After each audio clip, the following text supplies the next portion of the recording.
Hey everybody, Max here. Wanted to give you an update. First off, I want to start off with a response I got from Peter van Lune. He's the author of Frog Penguin Models Kits, 1936 to 1950. Probably one of the foremost authorities on the history of plastic kit models. He left a very detailed comment that I'm just going to put in the comment section because it's easier for you just to read it for yourself than me to sit here and read it to you. But basically, he was giving me some really good advice on how to better research these projects because he's found a lot of mistakes, which, given his vast reservoir of knowledge, is no surprise. I'm going to try and start using more than one source to cross-check.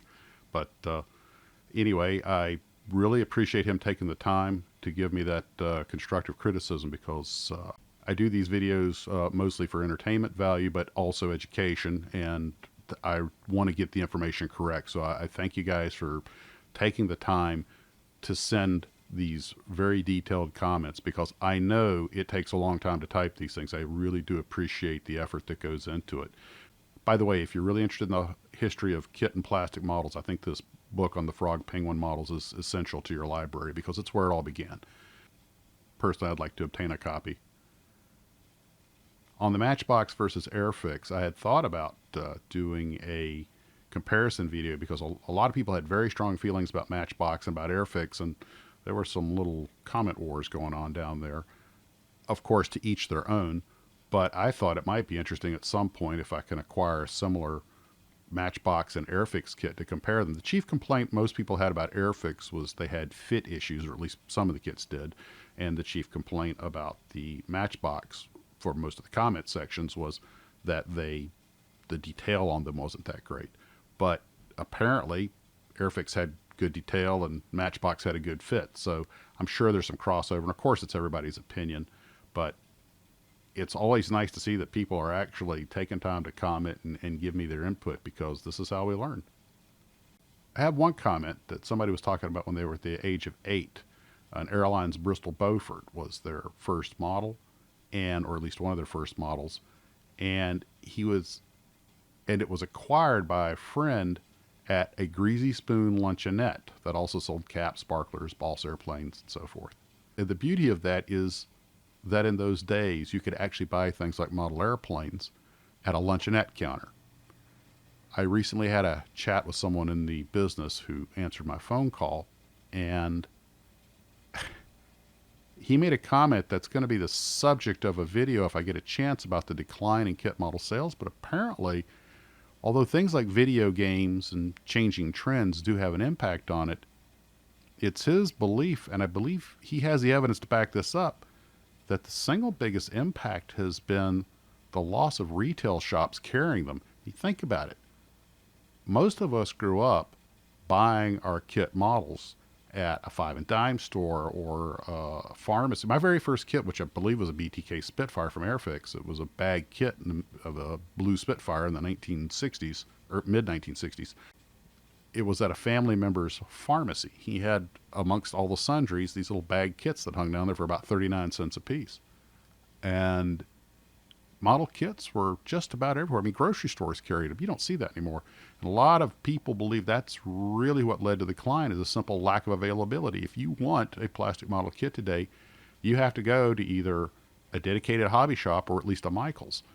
So that's kind of an interesting observation, and if I can get enough information on that, I'll put it together for a video.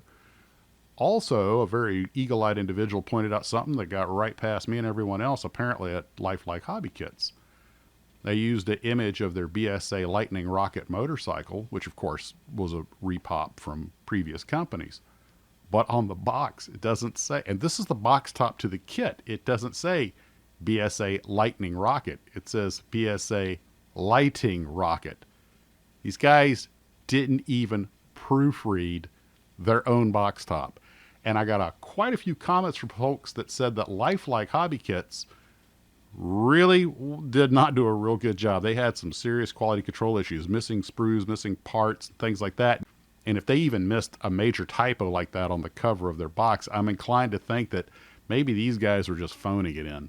Anyway, just a few little quick things I thought were of interest. A lot of great comments, and I'm currently trying to put one together on Hobbycraft. I have MINICRAFT on the list, but it's hard to find a lot of information. I'm also trying to do a combination on some of the smaller Japanese manufacturers like Nishimo and Nito, Imei, and some of the others as one, because I can't find a lot of information on each of them, so probably easier to put them together. I had a couple other things planned, but I don't think I'm going to get to it before my surgery. So other than that, that's about all for the moment. I just want to knock out a quick update. Well, everybody, take care, and hope you get your models done during the lockdown, and we will see you later. Goodbye.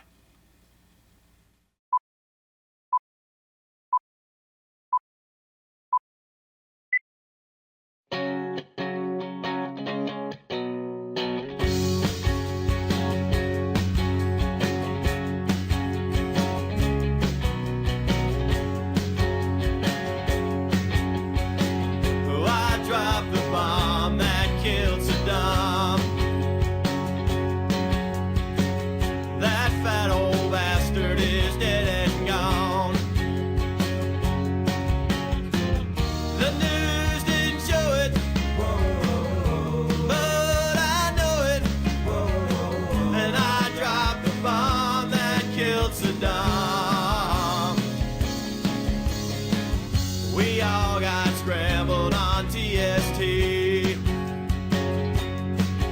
and I knew right then and there that it would be me.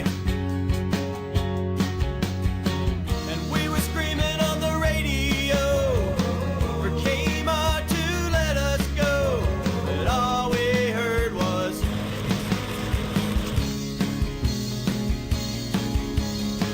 and I dropped